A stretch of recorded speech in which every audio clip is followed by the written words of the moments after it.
মাকে ছাড়া আমি বাসর করব না। ও মা, মা কই তুমি? আমার খুব ভয় করছে। এক্ষুনি এসো, তুমি না আসলে আমি বাসর করব না। সদ্য বিয়ে করা আমার বরের মুখে এমন কথা শুনে ঘোমটার আড়ালে অজ্ঞান হয়ে গেলাম।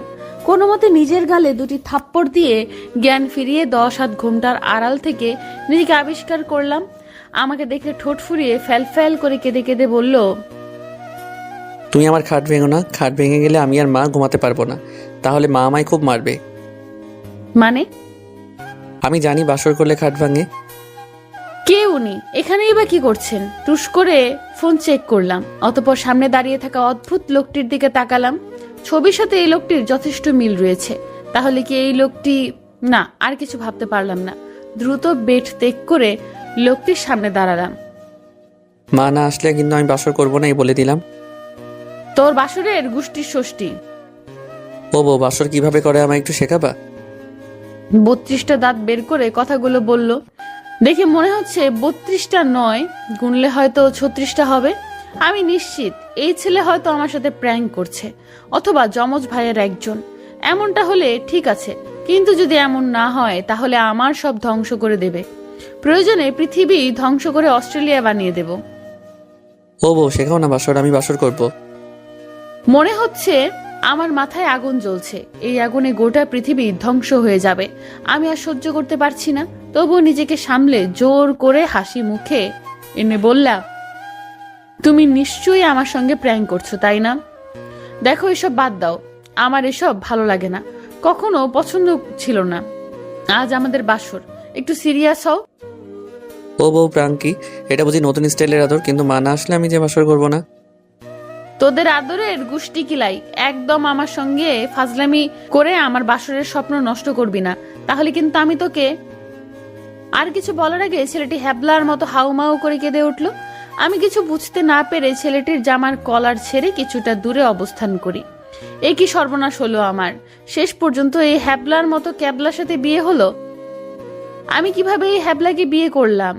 সারা জীবন এই হ্যাবলার সঙ্গে কাটাতে হবে? না, আর আমি ভাবতে পারছি না। এর সাথে আমি আর 1 সেকেন্ডও থাকতে চাই না। প্রয়োজনে এই মুহূর্তে বাসায় গিয়ে এই হ্যাবলাকে ডিভোর্স দেব। ও বউ, দাঁড়াও, মাকে নিয়ে আসি, তারপর আমরা বাসর করব। নিজের রাগ কন্ট্রোল না করতে পেরে শাশুড়ি মা বলে চিৎকার দিলাম। কয়েক সেকেন্ডের মধ্যে শাশুড়ি আর ননদ এসে রুমে উপস্থিত হলো। এসেই হ্যাবলা মার্কা ছেলেটির সাথে কাছে গিয়ে সোহাগ করতে লাগলো।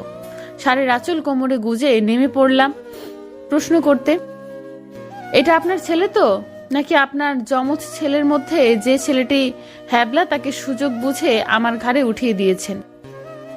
এই মেয়ে, মুখ সামলে কথা বলো। একদম আমার একমাত্র ছেলেকে নিয়ে উল্টাপাল্টা কথা বলবে না, বলে দিলাম। তাহলে কিন্তু খবর আছে, বলে দিলাম। ও আমার আদরের বাবুই। বাবুই? হ্যাঁ, ও আমার কলিজার টুকরা বাবুই। বাবুই, তুই কাঁদিস না, তোর মা এসে গেছে। চল, তোকে গান শুনিয়ে ঘুম পাড়িয়ে দিচ্ছি। নাকের ডগা দিয়ে শাশুড়ি মা আমার একমাত্র বরকে নিয়ে থুকো হ্যাবলাকে বিছানায় নিয়ে ঘুম পাড়াতে লাগলো। বাচ্চা ছেলের মতো কাচুমাচু হয়ে শাশুড়িকে জড়িয়ে ধরে ঘুমাচ্ছে, আর আমি দাঁড়িয়ে দাঁড়িয়ে স্বপ্ন বুনছি। ও মা গো, এ আমায় কার সঙ্গে বিয়ে দিল? আমি বিয়ে পাগলা হয়েছি বলে যার তার সাথে আমার বিয়ে দিয়ে দিল? না, আমি এই বাড়িতে আর 1 সেকেন্ডও থাকবো না। এই হ্যাবলাকে আমি স্বামী হিসেবে মানি না। আজই ডিভোর্স দেব। সিদ্ধান্ত অনুযায়ী বাসা থেকে বেরিয়ে আসি, ট্যাক্সি পেয়ে আমার বাসার উদ্দেশ্যে রওনা দেই। চলুন, যাওয়ার পথে বিয়ের আসল কাহিনীটা আপনাদের শোনাই। আমি ওনার 3য় বর্ষের ছাত্রী। ফ্রেন্ডসদের সাথে বাজি ধরেছিলাম, হেরে গিয়ে তাদের কথায় বিয়ে করতে বাধ্য হয়েছি। অবশ্য বিয়ে কিছুটা নিজের ইচ্ছেতেই করেছি। তার পিক দেখে তো আমি হাই লেভেলের ফিদা হয়ে গিয়েছিলাম। হ্যাঁ, এত সুন্দর দেখতে দেখে মনে হয় বলিউডের নায়ক রাস্তার পাগল দেখলেও প্রেমে হুমড়ি খেয়ে পড়ে যাবে, যেটা আমার ক্ষেত্রে হয়েছে। এত হ্যান্ডসাম একটা ছেলে যে হ্যাবলা মার্কা ক্যাবলা হবে, এটা স্বপ্নেও ভাবিনি। এজন্যই বোধহয় বিয়ের আগে বাবা মা তার সাথে আমায় দেখা করতে দেয়নি। আপনারাই বলুন, এমন হ্যাবলা ছেলে কি আমার মতো ভালো মেয়ের সাথে যায়? বাসায় এসে গেছি, চলুন ভেতরে কি কাণ্ড হয় সেটা দেখা যাক। অনামিকা সরকার, কোথায় আপনি? এক্ষুনি বেরিয়ে আসুন। আমাকে বিপদে ফেলে আপনারা নাকে তেল দিয়ে ঘুমাবেন? এটা তো হতে পারে না। আমার সাথে এমন করার জবাব দিতেই হবে। অনামিকা সরকার হলো আমার মা। মূলত মা আমায় এই বিয়ে দিয়েছে। ছেলের দেখা থেকে সব কিছু জানতা আমার মা। বাবা মায়ের কথায় স্থান পরিবর্তন করে এর আগে না, মানে বাবা মায়ের সব কথা শুনে।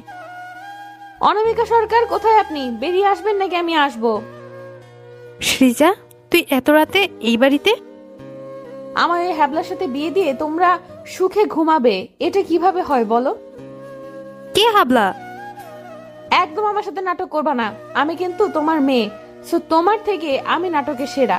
কেন আমার জীবন নষ্ট করেছো? তোর ইচ্ছেতেই বিয়ে হয়েছে, এখানে আমাদের দোষ কোথায়? আর জিসান কি এমন করেছে? কি হয়েছে আমাদের খুলে বল। বাবা, ওই হ্যাবলা বলে তার মাকে ছাড়া বাসর করবে না। মা আমার কপাল পুড়িয়ে ছাই করে দিয়েছে। সেই ছাই দিয়ে থালা বাসন ঘষে চকচক করা যাবে। একদম বাজে বকবি না, এক্ষুনি তোর শ্বশুর বাড়িতে যা, না হলে লোকে খারাপ কথা বলবে, সাথে আমার মান সম্মান বাতাসে উড়ে সম্পূর্ণ পৃথিবীতে নাচানাচি করবে। আমি তো সেটাই চাই। দরকার হলে আমি তোমার সম্মান পৃথিবীর বাইরে পাঠানোর জন্য বিমান চালকে বিয়ে করব, কিন্তু ওই ছেলের সাথে থাকা অসম্ভব। একদম ফালতু বকবি না, এখনই শ্বশুর বাড়ি যা। কোনোদিনও যাব না আমি, ওকে এক্ষুনি ডিভোর্স দিব। মা আমায় আর কিছু বলতে না দিয়ে আমার হাত ধরে হনহন করে আমায় বাইরে ছুঁড়ে ফেলে দিল। অতঃপর দরজা বন্ধ করে দিল। সব যেন আমার মাথার উপর দিয়ে যাচ্ছে। যারা আমার চোখ থেকে এক ফোঁটা জল পড়তে দেয়নি, তারা আজ নিজ হাতে বের করে দিল। এটা কিভাবে সম্ভব? আদৌ কি আমি তাদের মেয়ে নাকি? চোখের জল গড়িয়ে পড়লো, আর কিছু ভাবতে পারছি না। আবার চললাম শ্বশুর বাড়িতে। এসে দেখি দরজা খোলা রয়েছে। ভেতরে প্রবেশ না করে সেখানে বসে পড়ি। আজ আমার আশা, ভরসা, বিশ্বাস সব মুহূর্তেই শেষ হয়ে গেছে। কাঁদতে কাঁদতে কখন ঘুমিয়ে গেছি বুঝতেই পারিনি। সকালে নিজেকে কারোর বুকে আবিষ্কার করি। মনে হচ্ছে কেউ আমায় শক্ত করে জড়িয়ে আছে। চোখ খুলে দেখি, ওমা, এটা তো জিসান, হাবলা। এই হাবলাটা আমায় জড়িয়ে ধরার সাহস কোথায় পেল? ওকে তো আমি এখন কাঁচা খাবো। আমার হাতের দিকে দেখি আমিও ওকে জড়িয়ে ধরেছি। এটা কি করে হতে পারে? আমি তো হ্যাবলাকে স্বামী হিসেবে মানি না, তাহলে আমি কেন জড়িয়ে ধরেছি? এটা কেমনে সম্ভব? আর শাশুড়ি বা কোথায়? আর কিছু ভাবতে না পেরে শরীরের সম্পূর্ণ শক্তি দিয়ে হ্যাবলাকে দিলাম এক ধাক্কা।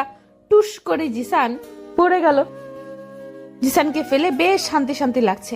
বিছানায় বসে হাসছি, মনে হচ্ছে আজ একটা মহৎ কাজ করেছি। সৃজা, এটা কি করলে? আমায় এভাবে ফেলে দিলে কেন? তুই আমায় জড়িয়ে ধরেছিস, সেটা সেটার ফল। তোর মতো হ্যাবলাকে আমি কোনোদিন স্বামী হিসেবে মানবো না। আমি তোকে ডিভোর্স দিব। সবাই তোকে ডিভোর্সি ছেলে বলবে। মানে কি কি যাতা বলছো? তোমার মাথা ঠিক আছে তো? সারা তোর মতো হ্যাবলাকে আগে চিনলে কোনোদিন এই সৃজা তোকে বিয়ে করতো না। আইসে আমার বিয়ে করতে। তুই দোকানি করছো কেন? কাল রাতে তো সব ঠিকই ছিল, এখন কি হয়েছে তোমার? পাগল হয়ে যাওনি তো? জিসানের কথা আমার মাথায় টনক নড়ে। জিসান তো ঠিকই বলেছে, কোনো হ্যাবলা ভাব নেই। আর আমাদের কাল বাসরও হয়েছে। তার মানে কি আমি এসব স্বপ্ন দেখেছি? নিজের হাতে চিমটি কেটে দেখলাম, হ্যাঁ তাই তো, সব তো স্বপ্নই ছিল। শুধু শুধু বেচারাকে আমার ধাক্কা খেতে হলো। ভাগ্যিস এখনো তেমন কিছু বলেনি। এখন কি করব? 7-5 না ভেবে সুযোগ বুঝে জিসানকে জড়িয়ে ধরি আর বলি, আরে আমি তো তোমার সঙ্গে নাটকের প্র্যাকটিস করছিলাম, এটাও বোঝে না। নাটকের প্র্যাকটিস? তুমি নাটক করো কবে থেকে? এমন কথা তো কোনোদিন শুনিনি। করি না, তবে ভাবছি 9 বছর পর থেকে করব। কি? জিসানকে আর কিছু বুঝতে না দিয়ে ওকে শক্ত করে জড়িয়ে ধরি। ও আমায় নিজের সঙ্গে আষ্টে পৃষ্ঠে জড়িয়ে ধরেছে। ভাগ্যের সবকিছু স্বপ্ন ছিল, আর জিসানও কিছু বোঝেনি। না হলে যে আমার 14 গোষ্ঠী উদ্ধার করে ফেলতো। এমন স্বপ্ন আর দেখতে চাই না, তাহলে কেলেঙ্কারি হয়ে যাবে। প্রয়োজনে আর কোনোদিন ঘুমাবোই না, তবুও স্বপ্ন দেখা যাবে না। নিয়মিত গল্প শুনতে আমাদের চ্যানেলটি সাবস্ক্রাইব করুন। নিয়মিত গল্প শুনতে আমাদের পেজটি ফলো করুন।